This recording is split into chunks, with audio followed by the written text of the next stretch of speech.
درود کبھی بھی پڑھتے رہو. درود تو زندگی میں ویسے بھی ہونا ہی چاہیے. درود بھیجیں محمد و آل محمد کا. صلی علی محمد و آل محمد وعجل فرج. ہر درود پڑھتے وقت نبی اور ان کی آل کو سوچنا بہت ضروری ہے. بغیر سوچے نہیں پڑھنا چاہیے, سوچ سمجھ کے پڑھنا چاہیے. تو کبھی وہ ہم سے کہتے ہیں ذکر کرو, اس ذکر کا تمہاری زندگی پہ یہ اثر ہوگا. یہ نسبتاً آسان ہے, گرچہ یہ بھی مشکل ہو گیا آج کے زمانے میں, لیکن یہ نسبتاً آسان ہے. کبھی ہم سے کہتے ہیں خصلتیں لاؤ, عادتیں لاؤ. صحیح ہے, جس میں جو عادت ہوگی اس عادت کی جو بہترین صورت رکھنے والی ہستی ہوئی وہ اس کے ساتھ محشور ہوگا.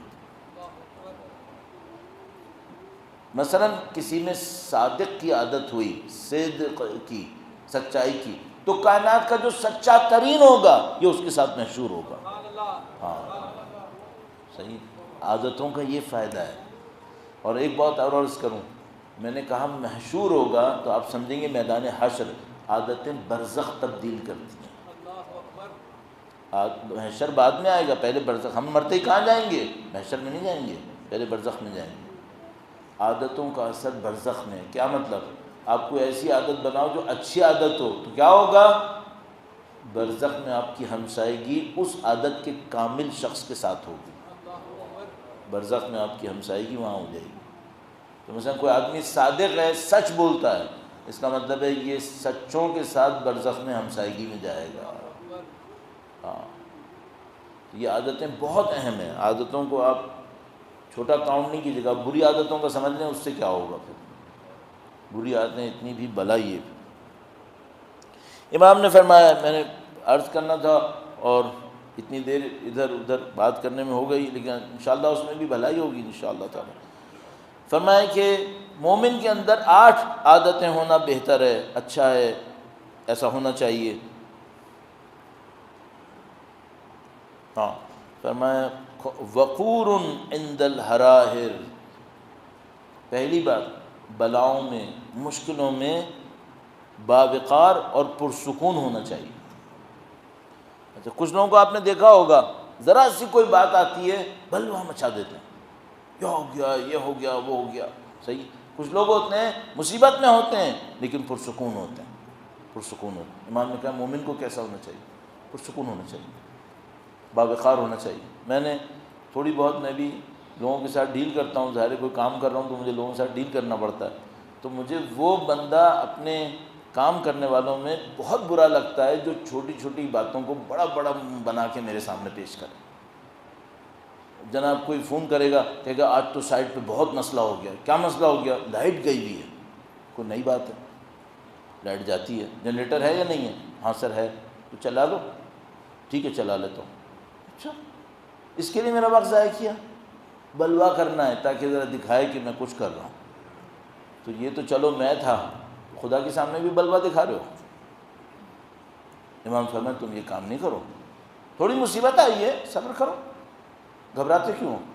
نہیں مولانا دشمنوں نے یہ کر دینا ہے, دشمن یہ کر دیں گے, وہ کر دیں گے. پلاننگ کرنا اچھی بات ہے, یہ جو اتنا بڑا اس کو ہائپ کریٹ کر رہے, ہائپ کریٹ کرنا اچھا نہیں ہے. پرسکون رکھو. یہ جو واٹس ایپ کے میسیجز ہیں ہمارے ساتھ کیا کرتے ہیں, ایک کوئی بات ہوتی ہے 10 بنا کر اس کا میسج ایسا بھیجیں گے جیسے آج رات دنیا میں قیامت آنے والی ہے. ارے بھائی کیوں ہائپ کریٹ کر رہے ہو؟ مومن کو کیا کرنا چاہیے؟ مومن پرسکون رہنا چاہیے.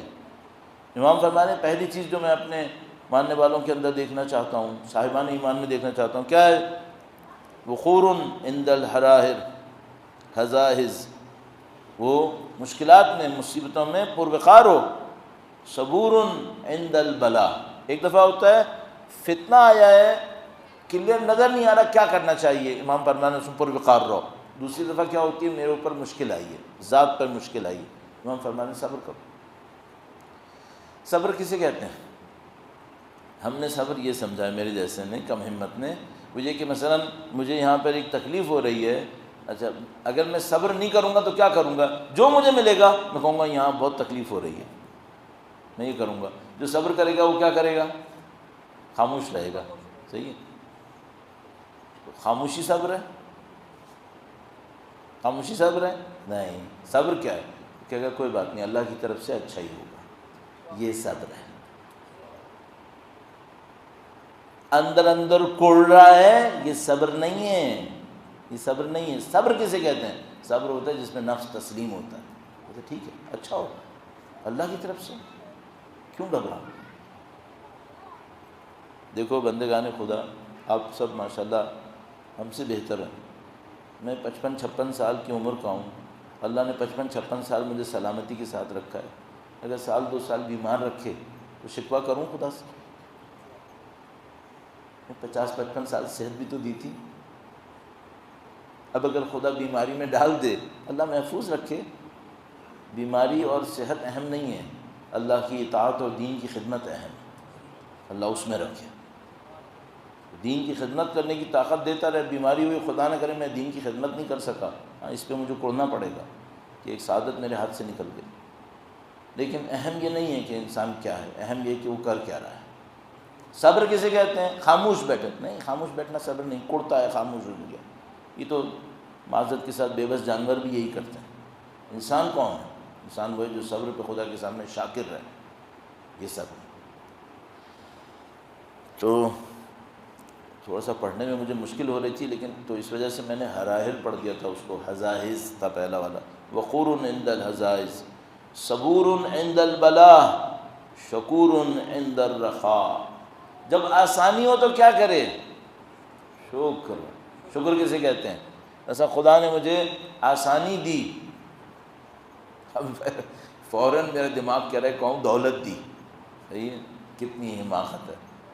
دولت آسانی نہیں ہے، دولت بہت سختی ہے۔ ابھی تو سمجھ میں نہیں آئے گی مجھے، ابھی تو میں دولت کے پیچھے بھاگوں گا، یہ نہیں جانتا ہے کتنی بڑی سختی ہے۔ خدا شاہد ہے، قسم کھانے کے بدلے میں یہ کہنا بہتر ہے، میں نے 60 سال کی عمر کے لوگوں کو اپنے باپ کی جائیداد پر ایک دوسرے سے لڑتے دیکھا ہے۔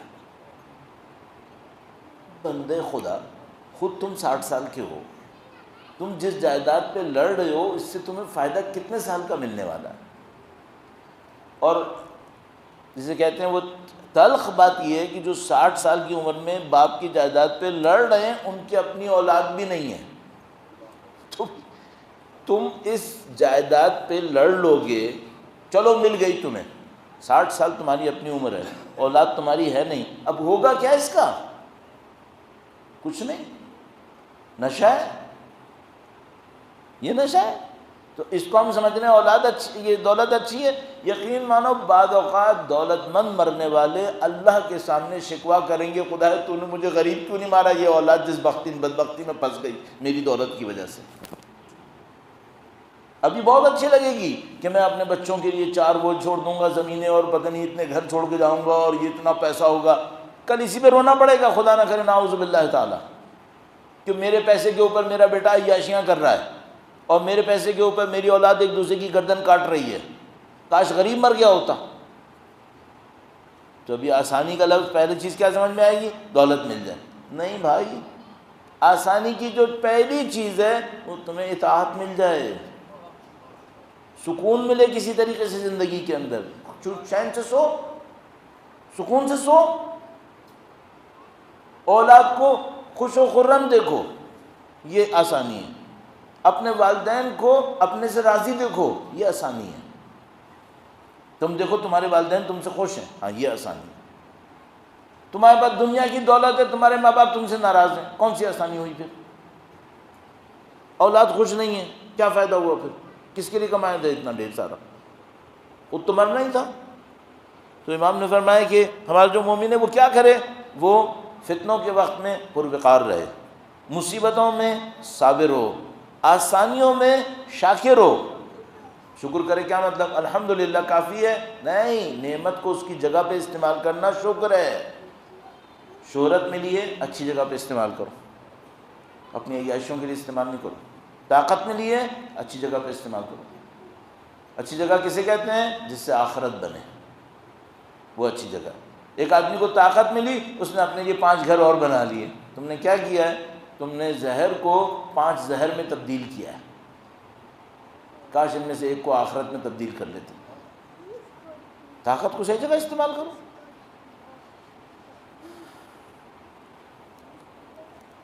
3 صفتیں ہو گئیں، چوتھی قانع بما رزقہ اللہ، جو اللہ اس کو رزق میں دے اس پہ قانع رہے، لالچ نہ دکھائے، حرص نہ دکھائے، محنت کی، مزدوری کی، ایک انعام ملا، ایک دنیا ملی، ایک دولت ملی، اب گڑ رہا ہے، باقی لوگ تو اس کے اوپر اتنا کما لیتے ہیں، میں نے کم کمایا۔ بندے خدا، جو خدا نے دیا ہے رزق پہ قانع رہو، بلا وجہ میں۔ ہمارے مولا فرماتے ہیں تمہیں دنیا میں دیکھنا ہے نا تو اپنے سے نیچے والوں کو دیکھو، اور اگر بندگی میں دیکھنا ہے تو اپنے سے اوپر والوں کو دیکھو۔ ہم ہمیشہ الٹا دیکھتے ہیں، جب اپنی عبادتوں کو دیکھنا ہوتا ہے تو نیچے والوں کو وہ تو نماز بھی نہیں پڑھتا، اور دنیا کو دیکھنا، وہ دیکھو اس کے پاس کیا ہے۔ بندے خدا، یہ تمہاری ثقافت الٹی ہے، اہل بیت کی ثقافت کچھ اور ہے، اہل بیت نے ہمیں کچھ اور ثقافت دی۔ اب آپ کا نفس جس دن آپ سے کہنا وہ دیکھو وہ گاڑی کتنی زبردست ہے، میری کتنی پھٹیچر ہے، اس دن فوراً اپنے آپ سے کہنا یہ بنی امیہ کی ثقافت ہے، یہ اہل بیت کی ثقافت نہیں۔ اہل بیت کی ثقافت یہ، اس کو دیکھو جو ابھی ننگے پاؤں یہاں پہ گھوم رہا ہے، تم اس سے بہتر نہیں ہو۔ وہ ایک آدمی ننگے پاؤں گھوم رہا تھا تو وہ چک چک بک بک کیے جا رہا تھا، خدایا تو نے مجھے اتنا بھی نہیں دیا کہ میں پاؤں میں چپل ہی ہوتے، اتنی گرم زمین ہے۔ تھوڑی دیر آگے گیا تو پھر خدا کا شکر کرنے لگا، خدایا تیرا شکر ہے تو نے 2 پاؤں دیے۔ تو کسی نے پوچھا کیا ہوا؟ کہنے لگا میں نے ابھی ایک لنگڑے کو دیکھا ہے، اب مجھے سمجھ میں آ رہا ہے کہ جو 2 پاؤں دیے بہت بڑی نعمت ہے۔ ہاں تو بھائی آپ دنیا کے معاملے میں نیچے دیکھا جاتا ہے، جس کے پاس نہیں ہے وہ بھی زندگی گزار رہا ہے۔ الٹی ثقافت نہیں لاؤ، وہ ثقافت لاؤ جو اہل بیت نے دی ہے، تاکہ زندگی آسان ہو۔ پھر ہم ان کے ماننے والے ہیں۔ تو یہ 5 ہو گئیں۔ لا یظلم الاعداء، 6ٹھی صفت، یہ اپنے دشمنوں پہ بھی ظلم نہیں کرتا۔ دوست تو چھوڑو، مومن بھائی کو تو چھوڑو، ابھی اس وقت یقین مانو اس وقت اتنی مارکیٹ میں مشکل ہو گئی ہے، جیسے ہی مجھ کے آگے کوئی کہتا ہے نا میں آپ کا ایک مومن بھائی ہوں، بزنس کچھ ہمیں بھی دیں، تو میرے اینٹیناس فوراً کھڑے ہو جاتے ہیں اور کہتے ہیں ہم یہ چیٹ کرے گا، ہوشیار ہو جاؤ، اب یہ چیٹ کرے گا۔ کیوں؟ یہ مومن کا نام لے کر اپنے لیے راستے بنائے گا اور اس کے بعد مجھے مصیبت میں ڈالے گا۔ لیکن ایک پھر بھی بات بتاؤں، ابھی بھی مجھے مومن کے ساتھ کام کرنا ہے، میں ابھی بھی پریفر یہ کروں گا کہ میں اس کے ساتھ کام کروں جس کے دل میں امیر المومنین کی محبت ہے۔ میں نہیں چاہتا، واقعاً نہیں چاہتا کہ کسی ایسے شخص کا غصہ لے کے مروں جس کے دل میں امیر المومنین کی محبت ہے، مجھے نہیں کرنا ہے۔ پھر بھی بعض اوقات غلطی ہو جاتی ہے، لیکن یہ کہ میں چاہتا یہ ہوں کہ اگر کوئی ایسا شخص ہو جس کے دل میں امیر المومنین کی محبت ہو، میں اس سے غصہ نہ کروں اور اس سے میں راضی مروں۔ پھر بھی شاید کوئی 1-2 لوگ ہوں گے دنیا میں جن کے ساتھ میں اپنے آپ کو خوش نہیں کر پا رہا، اور میرا دل اس پہ مطمئن نہیں ہو پا رہا کہ میں ان کا حساب نہ لوں مثلا، اور پتہ نہیں مجھ سے کتنے لوگ ناراض ہوں گے، اللہ جانتا ہے، لیکن بہرحال یہ مسئلہ ہے۔ تو ابھی بھی ہم نے کام کرنا ہے چاہے کچھ بھی ہو۔ لیکن امام فرما رہے ہیں یہ جو مومن ہے کیا کرتا ہے؟ لا یظلم الاعداء، کبھی دشمنوں پہ بھی ظلم نہیں کرتا، دشمنوں پہ بھی ظلم نہیں کرتا۔ اس کے بعد فرمایا لا یتحامل للاصدقاء۔ اب تھوڑے سے تھک رہے ہوں گے، وقت بھی ختم ہو رہا ہے، اپنی تازگی کے لیے درود بھیجیں، محمد و آل محمد صلی علی محمد آل محمد وعجل فرجہ۔ دوستوں پر اپنی بات مسلط نہیں کرتا ہے۔ ہاں بعض اوقات کیا ہوتا ہے، ہم دوستی یاری میں کیا کرتے ہیں، سامنے والے کے اوپر، سامنے والے کو کسی سختی میں ڈال دیتے ہیں۔ آپ کی اور میرے مثلا میرا اور آپ کا ایک تکلف ہے، یعنی دوستی ہے، مفارقہ دوستی ہے، سب رفاقت ہے، تو اب میں دیکھتا ہوں اس دوستی رفاقت میں میں اگر اس سے یہ کہوں گا نا تو یہ منع نہیں کر پائے گا، جبکہ مجھے پتہ ہے کہ اس کو اچھا بھی نہیں لگے گا، تو میں پھر بھی کہہ دیتا ہوں۔ صحیح کیوں کہا؟ دوستوں کو سختی میں ڈال رہے ہو نا۔ یہ بات امام کہہ رہے ہیں یہ مومن کی نشانی نہیں ہے، مومن کو ایسا نہیں ہونا چاہیے۔ مومن اپنے دوست کی آسانی کا خیال کرے، اس کو کسی سختی میں نہ ڈالیں۔ تو اگر آپ کو احساس ہو وہ بہت عجیب تھے، یقین مانو ہم لوگ کسی اور ثقافت میں ہیں، جو اہل بیت کے سچے چاہنے والے تھے وہ کسی اور ثقافت میں تھے۔ ایک بہت بڑے عالم تھے، وہ ایک دفعہ گئے، یہ بڑے بڑے جو آیت اللہ ہیں، یقین مانو پتہ نہیں بعض لوگ کیسے ان لوگوں کے خلاف زبان استعمال کر لیتے ہیں، میں بعض اوقات حیران ہوتا ہوں قیامت میں کیسے جواب دیں گے۔ میں خود قم میں ہوتا تھا، مرجع تقلید درس اجتہاد دینے والوں کو میں گلیوں کے اندر بعض اوقات روٹی لیتے دیکھتا تھا، یہ اتنے سادہ تھے، اتنے سادہ۔ میں ایک جگہ پہ جاتا تھا درس میں، ادھر سے ادھر، تو راستے میں ایک ملتے تھے، میں بھی سمجھ میں نہیں آیا نام لوں نہیں لوں، بہرحال ابھی چھوڑ دیتا ہوں. تو وہ مجھے ملتے تھے مرجع تقلید مثلاً اور درس اجتہاد، اس وقت بھی درس اجتہاد دیتے تھے. تو ملتے تھے، میں ہمیشہ کوشش کرتا تھا کہ میں سلام کر لوں پہلے. وہ میں بھی ایک خاص ٹائم پہ نکلتا تھا کلاس کے بعد، وہ بھی ایک ٹائم پر. قم میں چھوٹی چھوٹی گلیاں تھیں پرانے والے علاقے کے اندر، تو وہ اس میں ایک ٹرن کے اوپر وہ مجھے ملتے تھے ہمیشہ. ان کی بھی پنکچولیٹی تھی، میں تو درس کی وجہ سے مجبور تھا ہی کہ اتنے بجے ہی نکلوں گا. تو وہ جیسے ہی گزرتا تھا میں فوراً کوشش کرتا تھا ان کو سلام کروں. ایک دو دن میں نے سلام کیا، پھر میں نے دیکھا انہوں نے ہوشیاری دکھائی، ایسا کیا کہ پہلے وہ سلام کریں. اب ذرا سوچو، اتنا بڑا عالم ہے، وہ یہ کاؤنٹ کر رہا ہے کہ یہ طالب علم پہلے مجھ سے سلام نہ کرے، پہلے میں سلام کروں. یہ اتنے محتاط لوگ تھے. ایک بہت بڑے استاد تھے فلسفے کے، بہت میں احترام کرتا ہوں، مولانا امیر المومنین کے بہت چاہنے والے. ایک جگہ سے ہم اور وہ گزر رہے تھے، تو وہ جگہ ایسی تھی، گلی پتلی سی تھی، اس میں بیچ میں ایک درخت تھا. تو ایسا تھا کہ اگر ہم اسی اسپیڈ پہ گزرتے جس پہ ہم چل رہے تھے تو میں ان کو نہیں دیکھ پاتا اور وہ گزر جاتے. ٹھیک ہے. تو انہوں نے کیا کیا، جب وہ درخت کے نزدیک پہنچے رک گئے تاکہ میں درخت سے گزر کے ان کو دیکھ پاؤں اور وہ ہم لوگ ایک دوسرے سے بات کر سکیں. بڑا ہی ہے نا یہ، ورنہ ان کو کیا پرواہ، بھائی چھوٹا سا طالب علم ہے. تو رک گئے تاکہ میں درخت سے گزر جاؤں، پھر سلام دعا کی، پھر وہاں سے گزرے. یہ لوگ ایسے لوگ تھے. تو امام فرمانے تم ایسے نہ بنو کہ تم دوستوں کے اوپر سختی ڈالو، تم ایسے بنو دوستوں کے اوپر آسانی رکھو. لیکن ایک بات میں عرض کرتا چلوں، دوست کو بھی چاہیے دوسرے دوست سے توقعات نہ بڑھائے، یہ بہت ضروری ہے. ٹھیک ہے، سامنے والے کے پاس پیسہ ہے، میں ایک مشکل میں ہوں، اب میں توقع کر رہا ہوں میری ساری مشکل یہ حل کرے، نہیں، یہ صحیح نہیں ہے. آپ توقعات مت بڑھاؤ، توقعات کو ایک لیول میں رکھو. کیوں کہ دوسرے کے اوپر ڈپینڈنٹ ہو جائیں، دوسرے پہ ڈپینڈنٹ نہیں ہونا چاہیے، تو توقعات کو کم رکھنا چاہیے. ہاں. تو ایک ایسی مجھے یاد آ گیا، ایک دفعہ میں روٹی لینے کھڑا تھا، ایک مرجع تقلید میں وہ آئے روٹی لینے کے لیے، میں شرمندہ ہو گیا. میں لائن میں ان سے پہلے تھا، میں ہٹنے لگا. میں نے کہا بھائی خدا کا واسطہ اب ان کو لائن میں روٹی کے لیے تو انتظار نہ کراؤ. تو میں ہٹنے لگا تو مجھ سے کہنے لگا نہیں وہیں رہو، میں اپنی لائن میں خود رہوں گا. وہ میں دیکھتا تھا وہ روزانہ یہی کرتے تھے. ایک عالم تھے، وہ ایک سبزی والے کے پاس گئے، وہ سبزی والے سے سبزی لیتے تھے. تو وہ سبزی والا نیا تھا ان کے محلے میں، تو وہ اس کے پاس جا کے لیتے تھے تاکہ وہ مثال کے طور پر نیا بندہ ہے، شاید کوئی اس سے نہیں خرید رہا ہوگا تو اس سے خریدے. تو سبزی والا جو تھا وہ ان کو دیکھتا تھا. پھر کسی نے اس کو بتایا کہ وہ بھائی یہ جو بہت بڑے عالم ہیں، یہ ہے وہ ہے.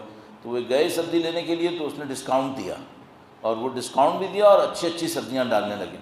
تو اگلے دن وہ کہنے گا نہیں اب میں نہیں جاؤں گا اس کی دکان پہ. تو کسی نے پوچھا کیوں بھائی؟ کہنے گا نہیں اب یہ اپنا نقصان کر رہا ہے، اب میں نوکر بھیجوں گا اس کے پاس. کیونکہ وہ اتنا بینیفٹ بھی اس نے نہیں لینا چاہ رہے تھے کہ یہ اچھی سبزیاں میرے لیے ڈال رہا ہے اور اپنا نقصان کر دے گا. آپ اور میں جب کسی فروٹ والے کے لینے پہ اترتے ہیں نا، اس سے کیا کہتے ہیں؟ سارے اچھے ڈالنا، ایک بھی خراب نہیں ہونا چاہیے. ہمت دکھاؤ، اس سے کوئی ایک دو خراب بھی ڈال دو، کوئی بات نہیں، ہمت دکھاؤ. کیا خدا آپ کی اس ایثار کو باقی ایسے ہی چھوڑ دے گا؟ وہ آپ کے لیے کچھ نہیں کرے گا. ساتھ دو لوگوں. تو جب آپ کو فروٹ ڈالنے لگے تو اس کو بولو ایک آدھ خراب بھی آ گیا کوئی بات نہیں، جانے دو. میں بہت وقت لیا آپ کا، مجھے ایک لفظ اور کہنا ہے کہ اتنی باتیں دماغ کے اندر بھاگی آ رہی ہیں کہ میں روک نہیں پا رہا ہوں. قم میں ایک بندہ خدا تھا، میں نے ایک دفعہ قبا کا کپڑا لیا. میں معمولاً ابا قبا نہیں پہنتا، آپ نے دیکھا میں قمیص شلوار اندر پہنے ہوں، تو میں قبا نہیں پہنتا. پھر میں ایک دفعہ پاکستان آ رہا تھا، تو میں نے کہا لوگوں کو دکھانے کے لیے قبا پہننی پڑے گی ورنہ کوئی مانتا نہیں ہے انہیں. تو وہ بہر میں نے قبا سلوانے کے لیے پوچھا تو پتہ چلا وہ ایک درزی تھا، وہ بہت مشہور تھا، اس سے بڑے بڑے لوگ قبا سلواتے تھے. تو میں نے کہا چلو میں ایک ہی سلوا رہا ہوں تو کم سے کم ایک اچھے آدمی سے سلواؤں جس سے بڑے لوگ سلواتے ہیں. تو قبا کا میں نے کپڑا لیا ایک دکان سے، اس دکان سے لیا جس سے سب لوگ قبا کا کپڑا لیتے تھے. میں نے کہا چلو بھائی اچھا ہے ذرا. تو وہ کپڑا لیا، اس کے بعد اس درزی کے پاس گیا. اس درزی نے مجھے دیکھا، کہنے لگا کہ نئے ہو؟ میں نے کہا ہاں میں نیا ہوں. کہنے لگا دیکھو مجھے 20 دن لگیں گے، تم کو جلدی تو نہیں ہے؟ میں نے کہا نہیں مجھے کوئی جلدی نہیں، آپ 20 دن 1 مہینہ لگاؤ، مجھے کوئی مسئلہ نہیں. پھر اس نے کپڑا یوں کھولا، مجھ سے کہنے لگا یہ کپڑا خراب ہے، یہ کیا کیا تم نے؟ میں نے کہا اس میں کیا خرابی ہے؟ کہنے لگا تم نے نہیں دیکھا اس میں نوٹ آ رہی ہے، کپڑے کے دھاگے میں گرہ آ رہی ہے، کہ یہ تو خراب کپڑا ہے. میں نے کہا اسی میں سی دو، مجھے فرق نہیں پڑ رہا، مجھے دیکھ کے سمجھ میں بھی نہیں آ رہا. کہنے لگا نہیں یہ بات صحیح نہیں. کپڑا کہاں سے خریدا تھا؟ میں نے پوچھا جرابچی سے خریدا تھا. جس سے میں نے خریدا تھا اس کا نام جرابچی تھا. جراب والا، شاید پہلے زمانے میں جراب بیچتا ہوگا. کہنے کا جراب چیزیں لے آتا. میں نے کہا ہاں. کہنے کا تو جاؤ واپس کر دو. میں نے کہا نہیں میں نہیں کر سکتا. میں نے اس کا کپڑا کٹوا لیا تھان سے. میں نے کہا میں نہیں کر سکتا، میری بھی عزت ہے یار، میں کیسے جاؤں اس کو تھان سے کٹا ہوا کپڑا واپس کرا دوں. کہنے کا کیسی باتیں کر رہے ہو، اس نے تو اپنی دکان پہ لکھا ہوا ہے کٹا ہوا مال واپس ہوگا، جاؤ واپس کرو. اب میں پھنس گیا. میں نے کہا بھائی سی دو اسی پہ. کہنا میں نہیں سی رہا، جاؤ. کہ اب میں کیا کروں، مصیبت میں پھنس گیا. یقین مانو یہ ہوا ہے. میں آیا پھر جراب جی کے پاس.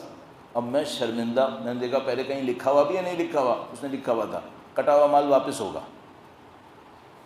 اب میں کھڑا ہوا تھا تو اس نے مجھے دیکھ لیا. پہلے تو اس کے نوکروں نے مجھے ڈیل کیا تھا، پھر اس نے مجھے دیکھ لیا. کہنا کیا معاملہ ہے. میں نے کہا میرا دل نہیں مان رہا کہ میں آپ سے کہوں، لیکن وہ میں فلاں درزی کے پاس گیا تھا، اس نے اتنا فورس کیا کہ آپ کے پاس آ کر کہوں. کہنے کیا ہے ہوا. میں نے کہا ایک کپڑا ہے وہ کہہ رہا ہے واپس کرو. تو کہنے لگا اس میں کیا مشکل ہے، ہم کو یہ تھوڑی پوچھ رہے ہیں کہ کیوں واپس کرو، لاؤ واپس کرو. کیا ہوا اس میں. یوں کھولا، ایک دم اس کا چہرے کا رنگ فاق ہو گیا. کہنے لگا یہ کس نے بیچ دیا ان کو. اپنے نوکروں کو بلایا، کس نے بیچا یہ. وہ ایک بندہ آیا. کہنے لگا میں نے بیچا. کہنے لگا کیوں کو نہیں پتا، میں اگر یہاں کپڑا رکھتا ہوں تو یہ ریجیکٹڈ ہوتا ہے. تو دوسرے نے کہا کہ سر یہ نیا ہے نا، اس کو نہیں پتا.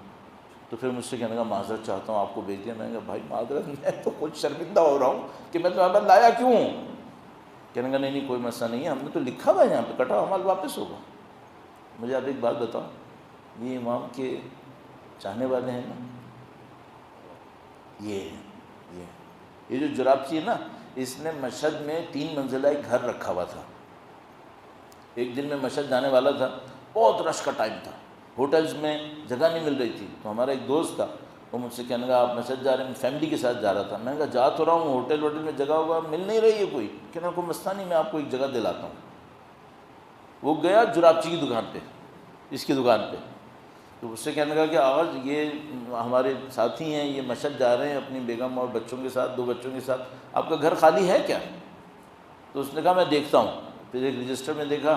کہنے لگا ہاں 1 فلور خالی ہے، آپ کو کتنے دن رکنا ہے. میں نے کہا مجھے 3 دن رکنا ہے. کہنے لگا ٹھیک ہے، اس تاریخ سے اس تاریخ تک. میں نے کہا ہاں. کہنے لگا بس ٹھیک ہے، یہ چابی لو جاؤ. میں نے اس سے کہا بھائی یہ کیا معاملہ ہے. کہنے لگا اس نے گھر بنا کے رکھا ہوا ہے مشہد میں، جو بھی قوم سے جا رہا ہوتا ہے اس کو چابی پکڑا دیتا ہے، تو جاؤ رہ لو. بھائی واقعا ایسے ہی. کہنے لگا ایسے ہی، واپس آنا تو آپ چابی دے دینا اس کو. اور اس نے سب سیٹ کیا ہوا ہے کہ کون کتنے دن رکے گا، بس جتنے دن آپ بول لو اتنے دن رکنا. اچھی بات نہیں ہے. میں نے کہا پیسے کتنے لے گا. کہنے کہ پیسے نہیں ہیں، مفتی کا ہے یہ ایسے ہی ہے. بھائی ہم گئے، چلے گئے، گھر تھا بالکل صحیح تھا، ایک چیز رکھی ہوئی تھی، مسالے بھی رکھے ہوئے تھے، اور سب پہ لکھا ہوا تھا آپ جتنا استعمال کرو اتنا ڈال دینا. صحیح ہے. اس کے بعد لکھا تھا اگر نہیں ڈالنا چاہو تو حساب کر لینا، بتا دینا تاکہ ہم بعد میں ڈال دیں گے. پھر ایک کاؤنٹر کے اوپر لکھا ہوا تھا اس کے نیچے اتنے 1000 نقد رکھا ہے، چاہیے تو نکال لو. یہ میں نے اپنی آنکھوں سے دیکھا ہے. ہاں صاحب یہ چھٹے امام کے ماننے والے ہیں، یہ چھٹے امام کے ماننے والے ہیں. یہ جو قم کی برکتیں ہیں نا وہ یہ ہیں، قم کی و نجف کی جو برکتیں ہم اور آپ کہتے ہیں نا، وہ یہ لوگ ہیں. درود بھیجیں. صلی علی محمد آل محمد عاجل. اپنے دوستوں کو سختی میں نہیں ڈالتا. اس کے بعد لکھا ہے بدنہ منہ فی تعب والناس منہ فی راحت. اس کا بدن اس کے ہاتھوں سختی میں ہوتا ہے، لوگ اس کے ہاتھوں آسانی میں ہوتے ہیں. لوگ اس کے ہاتھوں آسانی میں ہوتے ہیں. وہ کسی کا ہمسایہ ہوتا ہے، اس کے ہمسایوں کو اس سے کبھی شکوہ نہیں ہوتا. وہ کسی رشتہ دار ہوتا ہے، اس کے رشتہ دار اس سے خوش ہوتے ہیں، کبھی اس کو شکایت کا موقع نہیں دیتا. لیکن اس کا بدن اس کے ہاتھوں سختی میں ہوتا ہے. اول وقت نماز پڑھے گا چاہے نیند آ رہی ہو، زور لگائے گا اپنے بدن کو، تھکائے گا نہیں نماز اول وقت پڑھنی ہے. روزے کا ٹائم آئے گا روزے رکھے گا چاہے بدن کو سختی آتی ہو. جہاد کے ٹائم پہ اپنا جسم کٹوا دے گا، جہاد کرے گا. صحیح ہے. یہ مومن ہے، یہ مومن ہے. اب ایک جملہ مجھے کہنا چاہیے لیکن میں اپنے آپ سے شرم کر رہا ہوں، ہم میں سے کتنے ہیں؟ یہ مسئلہ ہے، سارا مسئلہ یہ نہیں کہو کہ ہمیں نہیں پتہ کہ ہمیں کیا کرنا ہے. نہیں، ہمیں پتہ ہے کہ ہمیں کیا کرنا ہے، صرف یہ بولو ہمیں ہمارا دل نہیں چاہ رہا کہ ہمیں یہ کرنا ہے۔ ہاں، اپنے لیے ہدف بڑے نہیں بنائیں، ہدف چھوٹے چھوٹے بنائیں، گھر بنا لوں، یہ بنا لوں، وہ بنا لوں۔ نہیں، امام کے ماننے والے ہو، ان کی ثقافت پہ چلو۔ روایت آپ کے سامنے عربی بھی پڑھ دی، صاف صاف پڑھ دی کہ کوئی یہ نہ کہ مولانا نے اپنی طرف سے کہہ دیا ہوگا، نہیں نہیں، اپنی طرف سے نہیں کہا، روایت پڑھی ہے، ریفرنس بتا دیا ہے، اصول کافی کے اندر روایت ہے مستند میں سے۔ پروردگار انشاءاللہ آپ کی اور ہماری چھوٹی کوششوں کو اپنی بارگاہ میں قبول فرمائے انشاءاللہ۔ آپ کے دل میں حب اہل بیت ہے، الحمدللہ رب العالمین، بڑی نعمت ہے یہ جو آپ یہاں پر ہیں، خدا لایا ہے نا، خدا لایا ہے۔ حب اہل بیت کے صدقے میں آپ یہاں پر ہیں۔ حب اہل بیت کی علامت کیا ہے؟ کتنی علامتیں؟ اب کہیں آپ نے 8 علامتیں گنوائی، یہ تو نہیں مل رہی، ہاں ٹھیک ہے، مجھے بھی معلوم ہے نہیں مل رہی، لیکن اس کے بعد بھی ایک اور علامت ہے، وہ مل رہی ہے۔ وہ کیا علامت ہے؟ دیکھو ان کے سامنے امام حسین کا ذکر کرو، یہ روتے یا نہیں روتے؟ ان کے سامنے میں کیا بولوں؟ اتنا ہی بول دو، ایک یتیم بچی، دیکھو ان کے دلوں پہ غم آنے لگتا ہے۔ 2-4 جملے بولو، دیکھو ان کے ذہن خود بخود کربلا جاتے ہیں، خود بخود امام حسین کو سوچنے لگتے ہیں، کچھ کہنے کی ضرورت ہی نہیں پڑتی۔ 2 جملے، 2 لفظ بولو، مسائل شروع ہو جاتے ہیں۔ ایک پانی پلانے والا کافی ہو۔ حب اہل بیت ہے، حب اہل بیت میں تو کوئی ڈاؤٹ نہیں ہے، شک نہیں ہے، الحمدللہ رب العالمین۔ ایک آدمی چھٹے امام کے پاس آیا، پتہ نہیں کہاں سے چلتا ہوا آیا، پاؤں میں چھالے پڑے ہوئے، آج ہی روایت دیکھیے میں نے، پاؤں میں چھالے پڑے ہوئے آیا امام کے سامنے، اپنے پاؤں کو کھول کے دکھایا، دیکھو مولا میرے پاؤں میں چھالے پڑے ہوئے، میں صرف آپ کی محبت میں یہاں تک آیا۔ مولا 5ویں امام کے زمانے میں کہا صرف آپ کی محبت میں یہاں تک آیا ہوں۔ امام نے کہا کہ خدا اس بندوں کو، اگر بندہ پتھر کا چاہنے والا ہو تو اس کو بھی پتھر کے ساتھ اٹھائے گا، تو ہمارا چاہنے والا ہے، خدا ہمیں ان کے ساتھ اٹھائے گا۔ آپ الحمدللہ مولا سید الشہداء کے چاہنے والے ہیں۔ آج تو مجھے بس 1 جملہ 2 جملہ کہنا ہے مسائل کا، تاکہ میری ذمہ داری پوری ہو جائے اور آپ کے دلوں میں غم کی ایک کیفیت آ جائے۔ تو میں کون سا جملہ کہوں؟ بس عزیزو وہ جملہ یاد کرنا جب مولا سید الشہداء علی اصغر کو لے کر،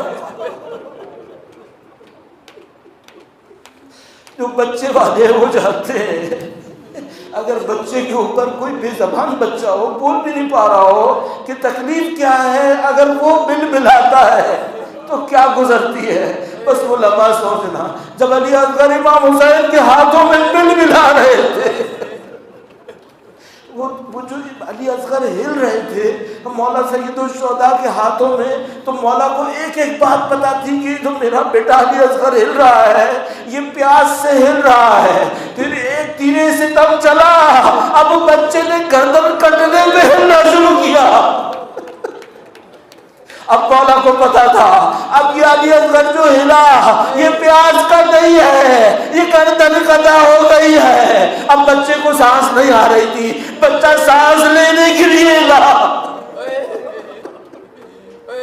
بس ایک آخری دفعہ دم توڑنے کے لیے ہلا ہے۔ الا لعنت اللہ علی الظالمین سيعلم الذين ظلموا أي منقلب ينقلبون۔